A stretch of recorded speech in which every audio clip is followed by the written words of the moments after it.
Life in the modern world is filled with convenience. Yet for our ancestors, mere survival was a daily triumph. Imagine an existence so brutal, so demanding, it forged people into physical titans with minds far exceeding their era.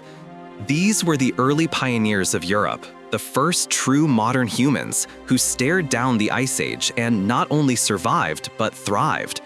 They weren't a lost species, but us, in an ancient, formidable form. For generations, the narrative of the Ice Age has been dominated by figures like the Neanderthals, rugged, formidable individuals sculpted by an unforgiving climate. They possessed features that, by today's standards, would seem almost otherworldly. Yet, in our fascination with these iconic figures, we've often overlooked another group, equally astonishing, who navigated the same frozen landscapes. These individuals were also freaks of nature in their own right, and surprisingly, they lived alongside the Neanderthals. The most startling revelation? We're talking about us, specifically the Cro-Magnons, now recognized as the earliest modern people in Europe, arriving approximately 56,800 years ago during the late Pleistocene epoch. They represent a pivotal chapter in human history, challenging our perceptions of our ancient lineage and revealing a surprising depth of ingenuity and resilience. Our understanding of these remarkable people began in 1868, deep within a cave in France, later named Cro-Magnon. There, scientists unearthed a trove of human remains, skulls, postcranial bones, and other vital clues. Initially, the distinct anatomical differences led researchers to speculate they had discovered a novel, separate species of human. However, as more evidence emerged, the undeniable similarities between these ancient skeletons and contemporary human populations became too striking to ignore. Their globular brain cases, upright posture, remarkably flat faces, and pronounced chins mirrored our own.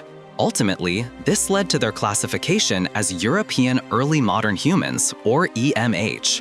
This wasn't a lost branch on the evolutionary tree, but rather a robust, formidable version of ourselves, perfectly adapted to the challenges of a frozen world. Step into Ice Age Europe, and you'd immediately notice the Cro-Magnons. While sharing our fundamental form, they were built on a different scale entirely, appearing like living action figures. Early dated specimens revealed them to be veritable giants for their time. Adult females averaged around 1.63 meters, while males typically stood over 1.75 meters. This made them taller than the average adult worldwide today, an astounding fact considering modern humans are at their tallest. Certain groups in Eastern Europe pushed these limits even further, with males reaching up to 1.88 meters and some specimens found at a staggering 1.91 meters, taller than most professional athletes today. Their robust build wasn't just about height. While their skeletons resembled ours in shape, Cro-Magnons were significantly denser. Their bones were larger, broader, and more compact. Every bone bore these characteristics, but their lower limbs and shoulders particularly benefited. For instance, a medium-sized individual's collarbones could measure up to 19 centimeters, a full quarter longer than the modern average. This provided superior leverage for shoulder movements, enabling exceptionally powerful swings with a wide array of weapons. Their overall physiology strongly suggests they were incredibly muscular. Research indicates that a Cro-Magnon adult, at the same height as a modern human, would be roughly 20% heavier, with a far higher proportion of lean muscle. This seemingly excessive strength and bone density were not mere luxuries. They were essential for enduring the brutal conditions of Ice Age Europe. Life was a constant test of durability, and their fossil records bear witness to their incredible resilience. Many individuals survived catastrophic injuries and severe ailments. Within the Cro-Magnon rock shelter alone, multiple specimens exhibited signs of infection, and a significant number, the majority even, had fused vertebrae in their necks, likely from traumatic impacts. One adult female showed evidence of a major skull fracture, yet survived for an extended period, as indicated by bone regrowth. Even the very first identified specimen, known as Elder One, endured a grueling existence. His skull and face were marred by scars, likely caused by a genetic disease resulting in multiple cysts and tumors. Despite such afflictions, he reached adulthood and was considered quite old by Cro-Magnon standards at the time of his passing. While their physical prowess was immense, life expectancy was typically under 40 years, underscoring the relentless challenges faced in that unforgiving era. Beyond mere survival, the Cro-Magnons' robust physique granted them critical advantages. It facilitated travel across treacherous, dangerous terrain and significantly eased the task of bringing down massive prey.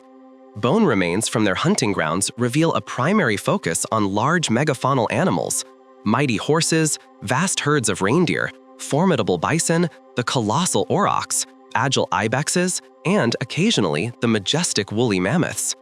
These were giants, and their pursuit demanded immense strength, coordination, and cunning. Evidence from frozen carcasses bearing both pre- and post-mortem injuries confirms extensive human hunting activity. These early modern humans were exceptionally capable hunters. Not even the era's apex predators were safe from their prowess. Various big cats, hyenas, and bears also became victims. A common method of dispatch was through spears crafted with stone and bone points. Many of the animals they hunted now face extinction, either locally, like the hyenas in Europe, or globally, such as the woolly mammoths and aurochs. These extinctions are, at least partially, attributed to the hunting pressure exerted by these early humans. It's a sobering trend that, unfortunately, continues in human societies to this day. Their arsenal was far from limited to simple spears. Cro-Magnons achieved remarkable mastery over an array of both ranged and melee weapons. This included sophisticated spear throwers, javelins, heavy clubs, sharp blades, intricate nets, boomerangs, and potentially even primitive bows. Each weapon type often featured multiple variations, with specialized points for different prey or combat situations, and ergonomically tailored grips for enhanced control. This diverse and advanced weaponry highlights their innovative minds and adaptability. The strength and weaponry of the Cro-Magnons, however, were not always reserved for animals. Like all modern humans, they possessed the capacity for prehistoric violence and even murder. The widespread occurrence of skull fractures and head injuries in their remains was not uncommon, and disturbing evidence suggests many of these were intentionally inflicted by other humans. A stark example comes from the wounded hunter, a male specimen over 30,000 years old. He suffered a severe injury to the front of his face, believed to have been caused by a slow, powerful blunt force weapon. While not instantly fatal, the wound sealed his fate, leading to his death before full healing, exhibiting signs of intracranial hemorrhaging and brain hematomas. Other crushed skulls are known, suggesting the head was often a target. Sometimes death came from below, as seen in another individual, the slain one, who bore a deep cut to his thoracic vertebrae, an injury that would have swiftly cut off circulation to his brain. The harshness of the Ice Age likely fueled much of this violence. Encounters could easily erupt over vital resources, precious land, mating rights, or access to food. While many of us can relate to squabbles over sustenance, for the Cro-Magnons, the stakes could be far grimmer. Chilling evidence points to the possibility that victims sometimes became food themselves. This horrifying prospect stems from discoveries in Gough Cave, England, dating back around 15,000 years. Here, human skull caps were found, likely repurposed as drinking cups or eating bowls. The grim findings didn't end there. Other macabre fossils in the same cave revealed human bodies had been meticulously processed and butchered. Soft tissues, tendons, and muscles were carefully removed with knives, while bones were gnawed upon and cracked open to extract the precious bone marrow within. The most unsettling detail? Of the apparent 3 victims, 2 were quite young, suggesting a brutality that transcended age. This serves as a stark reminder that prehistoric humans, much like their modern descendants, didn't always wield their formidable power for good. The Cro-Magnons shared Europe with their close relatives, the Neanderthals, for thousands of years. The dynamic between these two groups has long been a subject of intense curiosity, particularly since Neanderthals vanished relatively soon after the Cro-Magnons' arrival. This temporal correlation led some to speculate that prehistoric warfare might have played a role in the Neanderthals' demise. While direct, large-scale conflict is no longer considered the primary factor, recent evidence suggests that violent encounters were far from absent. In fact, Cro-Magnons have become the leading suspects in a 50,000-year-old cold case involving a Neanderthal individual. This unfortunate soul was discovered with a nasty rib injury seemingly caused by a stone-pointed weapon, which would have killed them relatively quickly. While the evidence is limited, researchers hypothesize that the angle of the injury and kinetic energy signs suggest the weapon was thrown. This is a crucial detail, as Neanderthals are not known to have regularly used ranged weapons, whereas Cro-Magnons demonstrably did. The leading theory, therefore, points to a spear or dart thrown by a Cro-Magnon as the cause of death. This incident highlights the significant tactical advantage that ranged tools would have given anatomically modern humans, despite their potentially being less physically durable than the Neanderthals. Furthermore, disturbing findings suggest that Neanderthals might also have occasionally ended up on the Cro-Magnon menu.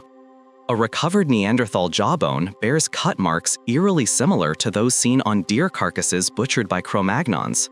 The cutting technique appears nearly identical, leading researchers to believe this specimen was consumed by modern humans.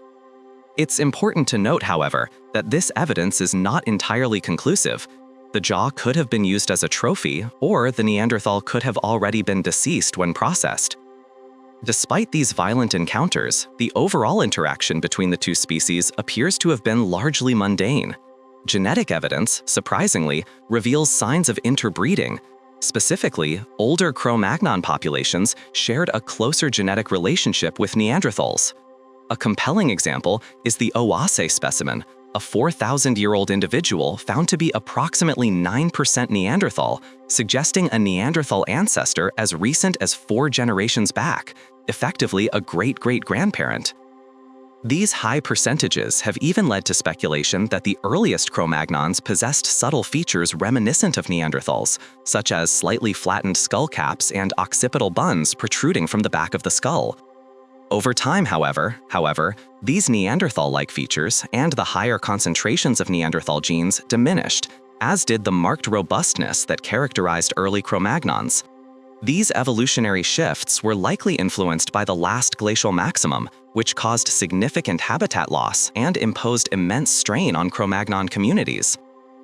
Even as some of their more pronounced physical traits gradually lessened, Cro-Magnons retained certain distinct characteristics, including remarkably sturdy jaws and large heads. These substantial skulls housed proportionately large teeth, likely crucial for processing the vast quantities of meat and tough plant foods in their diet, which included hard nuts, seeds, and roots alongside animal protein. But their big heads supported something far more significant and intriguing than just their diet: their brains. What is truly perplexing about Cro-Magnon brains is their sheer size. They were absolutely massive, even larger than our own. Their average brain case volume was around 1,514 cubic centimeters, compared to the modern average of approximately 1,350 cubic centimeters. This substantial volume difference was largely accounted for by their supersized occipital and frontal lobes, which were significantly longer than ours. These areas are associated with a myriad of cognitive controls and functions. While we don't fully understand the precise impact of their larger brain size on their cognition or behavior, we can safely assume they possessed an intelligence at least comparable to, if not exceeding, modern humans. Their intelligence is profoundly reflected in the 5 distinct cultures attributed to them, spanning approximately 40,000 years: the Ornigatian, Gravettian, Solutrean, Epigravettian, and Magdalenian. Each of these cultures achieved remarkable feats, from advanced toolmaking to complex artistic expressions. Their ingenuity wasn't limited to what they crafted, but how they employed it. Cro-Magnons developed sophisticated hunting strategies, notably figuring out how to schedule mass killing events that coincided with the migratory patterns of megafauna. They utilized game drive tactics, expertly cornering large prey into confined spaces like cliff walls or bodies of water. This allowed them to kill multiple large animals with relative ease. During off-seasons, they ingeniously determined when fish were most plentiful, integrating this resource into a significant portion of their nutrition. There's even a strong possibility that certain groups followed and lived alongside herds, ensuring a constant supply of fresh kills without extensive travel. The plant world, while less vocal, also felt the impact of their intelligence, as Cro-Magnons learned to process a vast variety of plant-based foods, including at least 150 different types of seeds, fruits, nuts, and starches. Adding to their impressive list of achievements, Cro-Magnons most likely spearheaded the domestication of dogs. Multiple Paleolithic dog remains are associated with their presence, including a 36,000-year-old specimen found in Belgium. Further evidence comes from a 15,000-year-old dog discovered buried alongside a man and woman, a powerful indicator that man's best friend played a vital role in Cro-Magnon society, perhaps aiding in hunting, guarding camps, or providing companionship. Speaking of camps, Cro-Magnons had their living arrangements remarkably well figured out. They inhabited both natural caves and sophisticated open-air sites. At the latter, they constructed large huts, often utilizing the skulls and bones of mammoths as structural elements. These dwellings would then be lined with grass or animal pelts to provide insulation and primitive bedding. Many huts featured indoor hearths and designated working areas, essential for productivity during the Ice Age. The interior design often varied with the hut size, smaller ones typically lacking additional partition areas. These mini homes were crucial for warmth and protection, with literal fires found burning inside many, as opposed to being kept outside.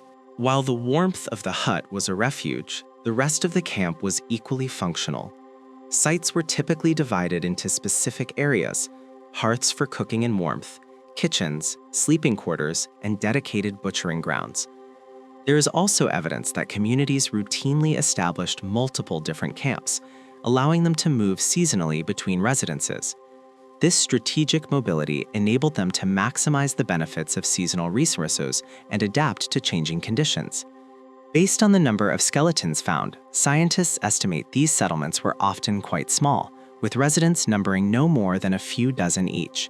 Yet, this seemed to be an effective model for thriving in a challenging environment. Despite the demanding nature of their lives, Cro-Magnons were not solely focused on survival.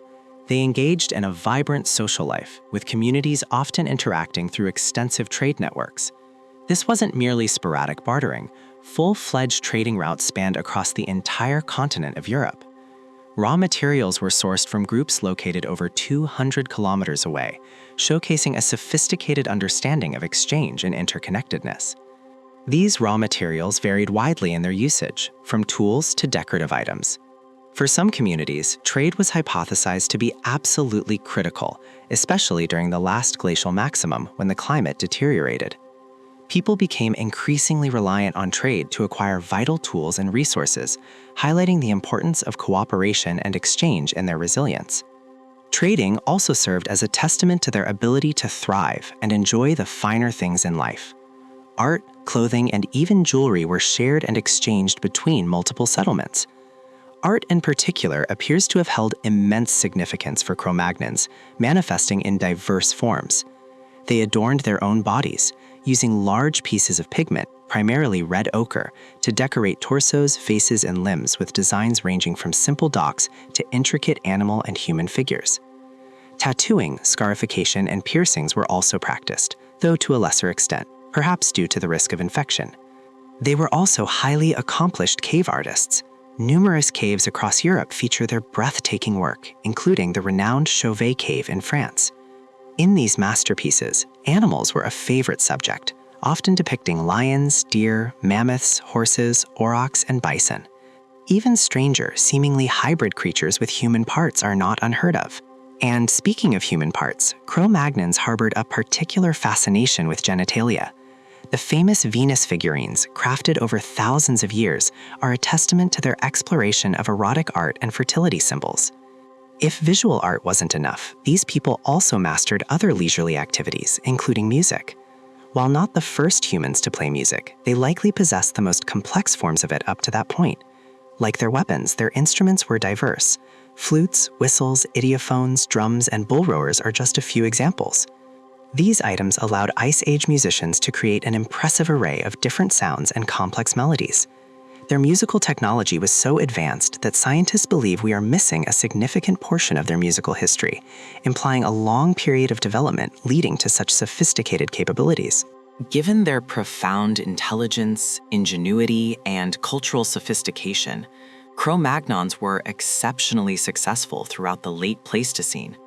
Despite the extreme cold of the last glacial maximum, which limited their habitable zones, they maintained very high fertility rates over thousands of years, significantly outpacing the coexisting Neanderthals.